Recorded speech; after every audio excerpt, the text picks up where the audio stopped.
Assalamualaikum warahmatullahi wabarakatuh.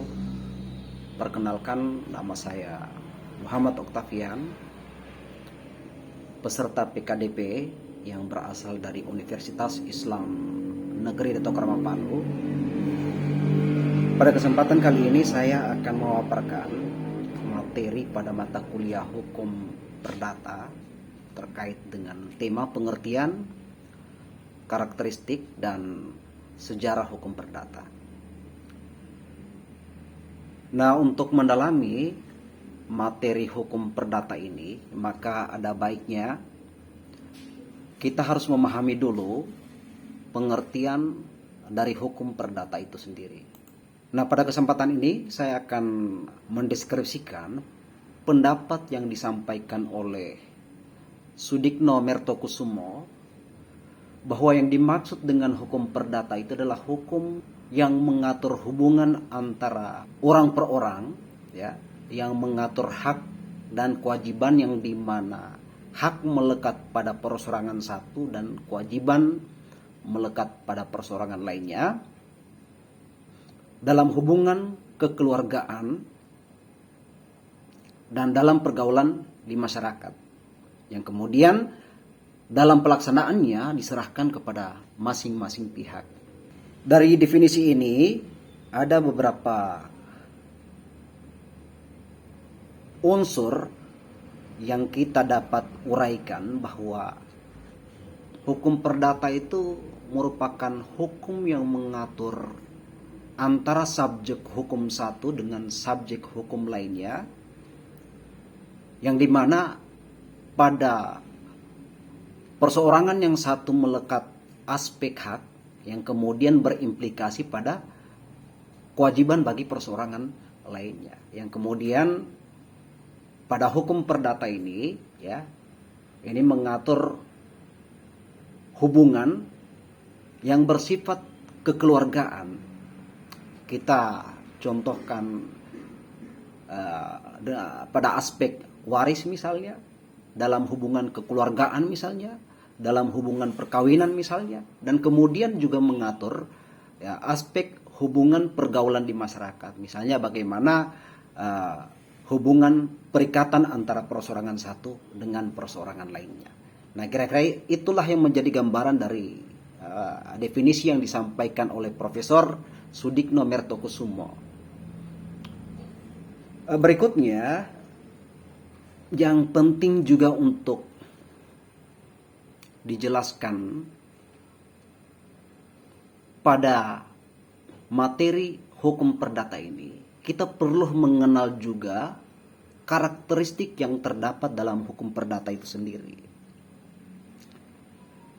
Ini berfungsi agar kita dapat membedakan, ya, mana yang masuk pada wilayah privat dan yang mana hukum yang masuk pada wilayah publik. Nah, kita perlu melihat karakteristik hukum perdata itu. Yang pertama, bahwa keberadaan hukum perdata ini ada yang bersifat tertulis dan juga ada yang bersifat tidak tertulis. Nah, hukum perdata yang bersifat tertulis ini itu bisa kita temukan di dalam Kitab Undang-Undang Hukum Perdata atau Bergelijkheid-Wetboek. Kemudian perundang-undangan lain yang terdapat di luar KUH Perdata, misalnya Undang-Undang Perkawinan, Undang-Undang Jaminan Fidusia, Undang-Undang Pokok Agraria, Hak Tanggungan Atas Tanah, ya. Nah, itu merupakan undang-undang yang mengatur aspek keperdataan di luar daripada KUH Perdata atau Bergelijkheid-Wetboek. Selanjutnya, karakteristik hukum perdata ini juga bentuk penyelesaiannya apabila terdapat suatu perkara, terdapat suatu sengketa antara perseorangan satu dengan perseorangan lainnya, ya. Ini dapat diselesaikan melalui proses kekeluargaan. Ini agak berbeda dengan hukum pidana itu sendiri, di mana hukum pidana itu mengatur hubungan antara subjek hukum dengan negara. Jadi pada hukum perdata itu penyelesaiannya dapat diselesaikan secara kekeluargaan. Opsi terakhir, apabila permasalahan tersebut tidak dapat diselesaikan secara kekeluargaan, maka dapatlah diselesaikan melalui proses gugatan di pengadilan.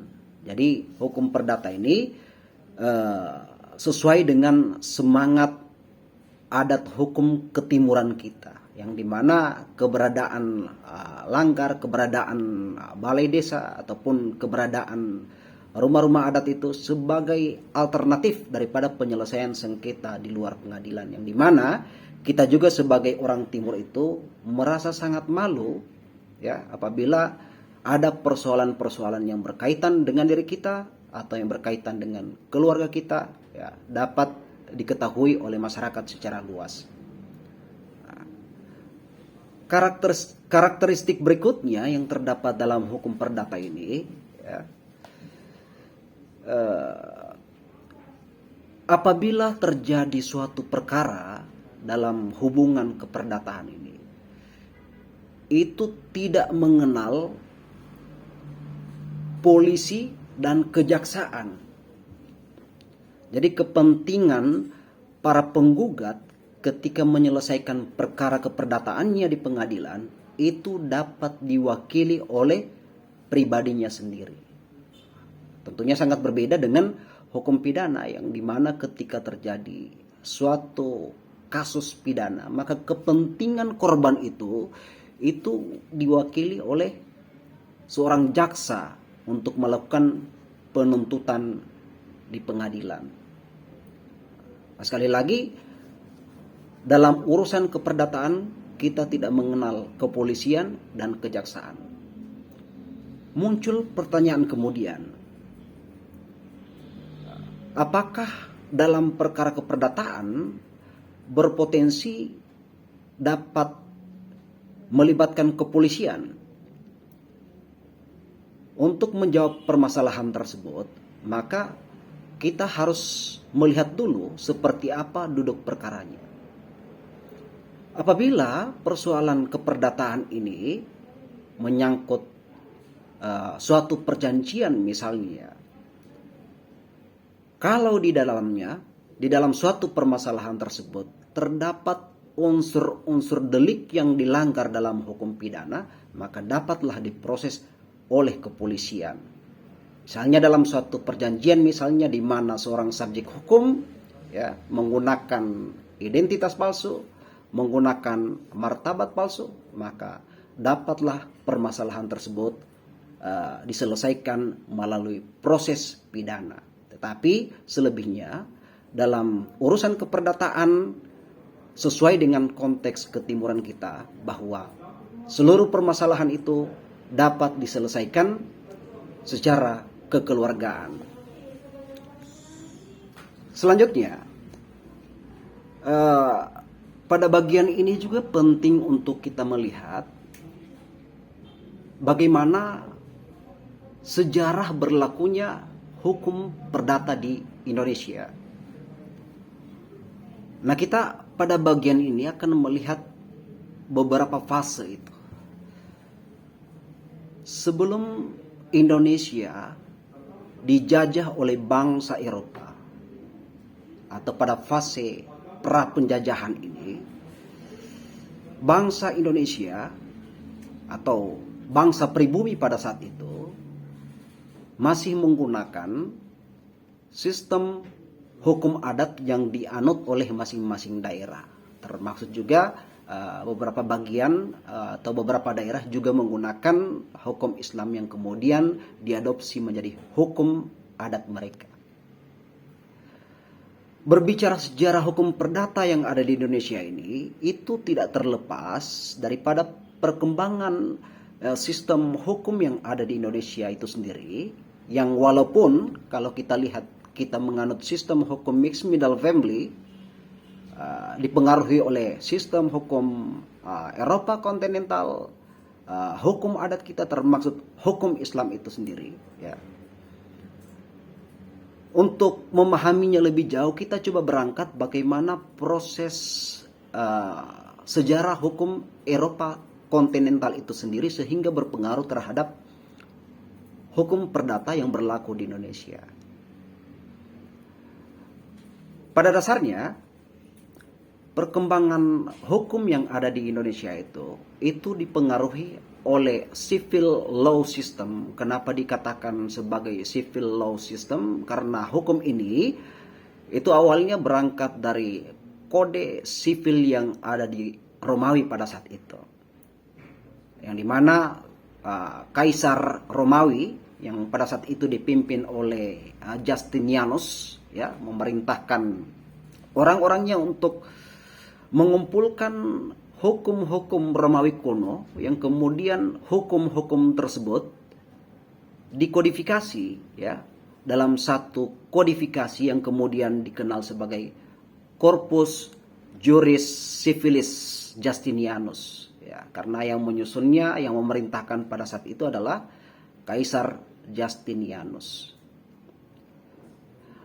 Dalam perkembangannya,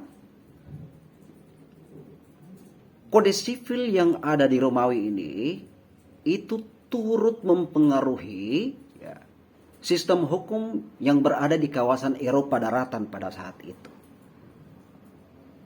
Nah, sehingga civil law system ini dalam istilah lainnya juga kita kenal sebagai sistem hukum Eropa kontinental. Nah, salah satu negara yang dipengaruhi oleh civil law system ini adalah negara Prancis, ya. Jadi pada saat Napoleon menyusun kodifikasinya atau yang dikenal sebagai kodifikasi Napoleon itu, hukum atau kodifikasi Napoleon itu turut dipengaruhi oleh kodifikasi Romawi.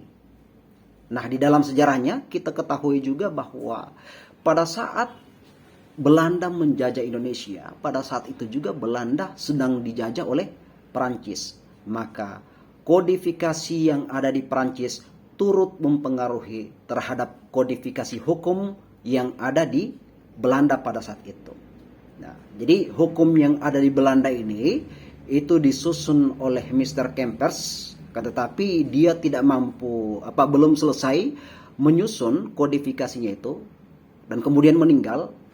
Selanjutnya, penyusunan kodifikasi yang ada di Belanda itu dilanjutkan oleh ketua pengadilan yang ada di Belanda yang dikenal dengan nama Nicolai. Maka berdasarkan asas konkordansi, di mana hukum yang berlaku di negara penjajah maka dapat diberlakukan pula pada negara jajahannya, maka berlakulah hukum yang ada di Belanda diterapkan di Indonesia pada saat itu.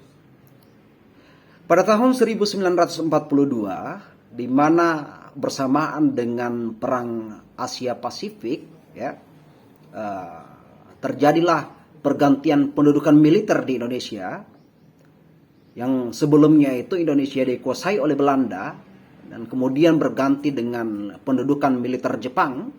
Di masa pemerintahan militer Jepang, oleh Jepang tidak melakukan perubahan terhadap hukum yang berlaku di Indonesia pada saat itu, yang dimana hukum tersebut bersumber dari asas konkordansi dari Belanda, selama ketentuan hukum yang berlaku itu tidak bertentangan dengan kepentingan pemerintah militer Jepang. Barulah kemudian pada tahun 1945 berdasarkan pasal peralihan yang terdapat dalam Undang-Undang Dasar 1945 terdapat ketentuan bahwa segala badan dan peraturan masih tetap berlaku selama belum ada ketentuan yang baru. Nah, inilah kira-kira berkaitan dengan pengantar pada mata kuliah hukum perdata ini yang perlu untuk kita ketahui. Dan sekarang ini kita sudah mengenal beberapa ketentuan perundang-undangan, ya, yang dibuat oleh pemerintah Indonesia itu sendiri, ya, berada di luar KUH Perdata atau Barkhaletswetbok. Sekian video ini. Wassalamualaikum warahmatullahi wabarakatuh.